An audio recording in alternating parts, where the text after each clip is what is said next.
বাঙালির ঐতিহ্যবাহী হাতে কাটা সেমাই পিঠার রেসিপি নিয়ে অনেকেরই অভিযোগ থাকে এই পিঠাগুলো দুধে দেওয়ার পরে গলে যায় বা শক্ত হয়ে থাকে। আজ আমি তোমাদের সাথে এমন কিছু সিক্রেট টিপস শেয়ার করব যাতে তোমাদের বানানো পিঠা হবে একদম পারফেক্ট এবং মুখে দিলেই মিলিয়ে যাবে। তো হাই গাইস, আসসালামু আলাইকুম, welcome back to my channel. কেমন আছো তোমরা সবাই? আশা করছি ভালো আছো। আল্লাহর রহমতে আমি অনেক ভালো আছি। তো পিঠাগুলো তৈরি করার তো এখানে আমি দিয়ে দিচ্ছি সামান্য একটু লবণ।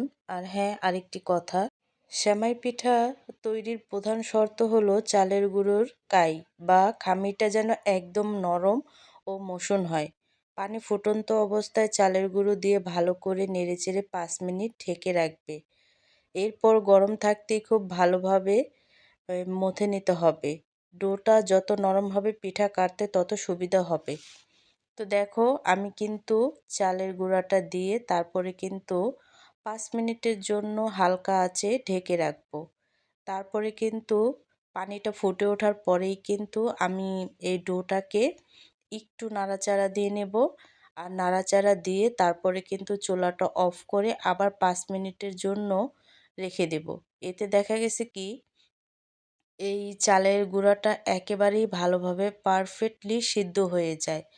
আর এতে দেখা গেছে পিঠাটা কিন্তু তৈরি করতে অনেক সুবিধা হয়। তো দেখো, আমি কিন্তু চুলা থাকা অবস্থায় এই ডোটাকে ভালোভাবে নেড়েচেড়ে 5 মিনিটের জন্য রেখে দিছি। তারপরে কিন্তু আবার উল্টিয়ে পাল্টিয়ে ভালোভাবে নেড়েচেড়ে তারপরে কিন্তু আমি এই চালের আটা বা ডোটাকে ভালোভাবে একটু চুলায় থাকা অবস্থায় ভালোভাবে মেখে নিচ্ছি।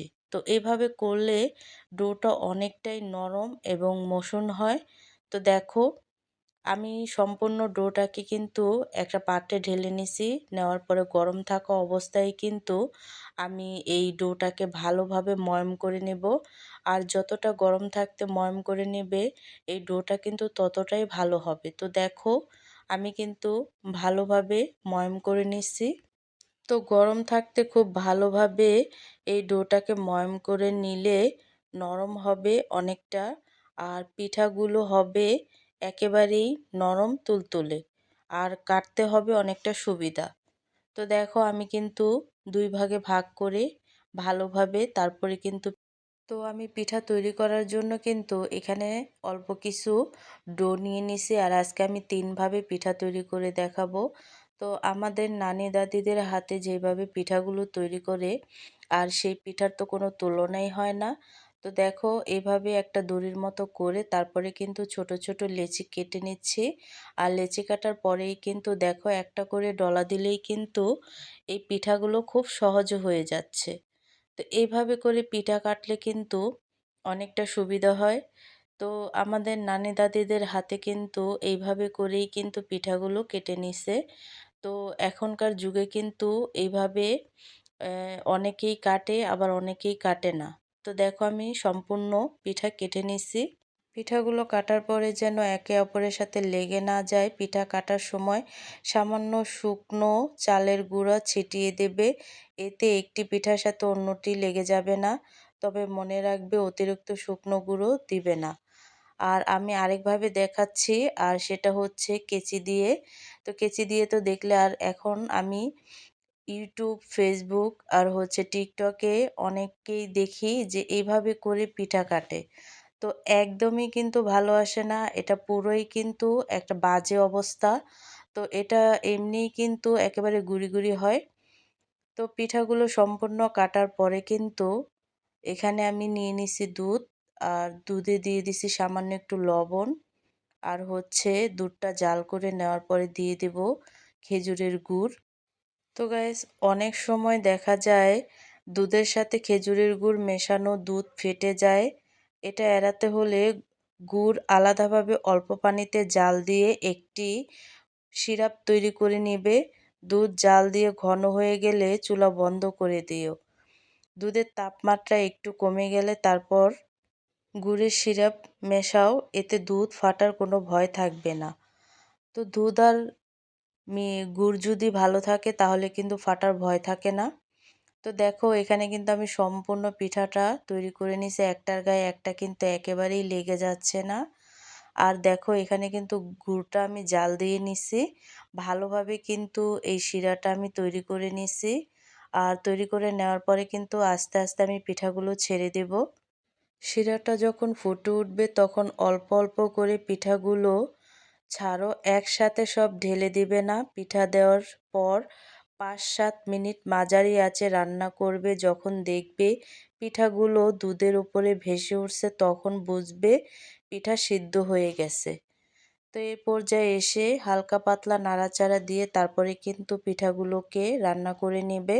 আর আরেকটা টিপস তোমাদেরকে দিচ্ছি, চুষি পিঠা ঠান্ডা হওয়ার পরে অনেক সময় শক্ত হয়ে যায়, এটা এড়াতে দুধের পরিমাণ একটু বেশি রাখবে, কারণ ঠান্ডা হওয়ার পরে পিঠা অনেকখানি দুধ চুষে নেয়। দুধ বেশি থাকলে পিঠাগুলো সারা রাত ভিজলেও নরম থাকবে। তো দেখো তারপরে কিন্তু আমি উপরে কিছু ফ্রেশ কোরানো নারকেল অ্যাড করে দিচ্ছি। আর এই পিঠার সবচাইতে মজাদার হচ্ছে এই কোরানো নারকেলটা। আর দেখলে তো গাইস একটার গায়ে একটা কিন্তু আমার পিঠাগুলো লাগে নাই, একেবারেই কিন্তু ছাড়া ছাড়া ভাবে আমি পিঠাগুলো তৈরি করে নিয়েছি, দেখতেই পাচ্ছ। নাড়াচাড়া দেওয়ার পরেও কিন্তু পিঠাগুলো একেবারেই একটার গায়ে একটা লাগে না।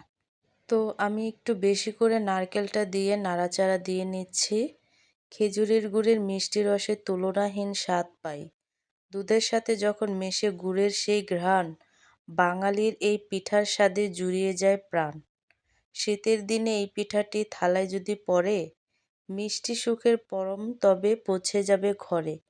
আর এই পিঠাটি কিন্তু সবারই অনেকটা পছন্দ, আর খেতেও কিন্তু দুর্দান্ত লাগে। তো আমি পরিবেশন করে নিছি। তো দেখলে তো গাইস কতটা সহজভাবে এই সেমাই পিঠাটি তৈরি করা যায়, কত সহজে তৈরি হয়ে গেল দারুণ লোভনীয় হাতে কাটা সেমাই পিঠা। এর যে মিষ্টি ঘ্রাণ আর স্বাদ সেটা না খেলে বিশ্বাস করা কঠিন। আশা করি আজকের এই রেসিপিটি তোমাদের অনেক ভালো লেগেছে এবং উপকারে আসবে। ভিডিওটি ভালো লাগলে লাইক দেবে এবং তোমার প্রিয়জনের সাথে শেয়ার করতে ভুলবে না। আর যদি আমার চ্যানেল নতুন হয়ে থাকো তবে এমন আরও মজার মজার রেসিপি পেতে সাবস্ক্রাইব বা ফলো করে পাশেই থাকো।